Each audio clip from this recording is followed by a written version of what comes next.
ओ बाज भरिया रब बानन ते तुझी कावड़ कीअं ठही सघंदी।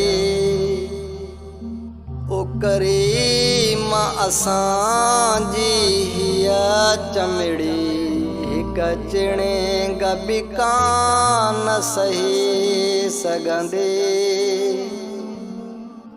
ओ बाज भरिया रब बानन ते तुझी कावड़ कीअं ठही सघंदी।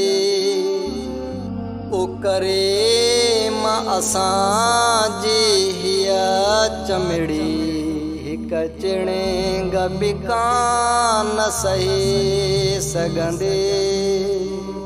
ओ तुझी दो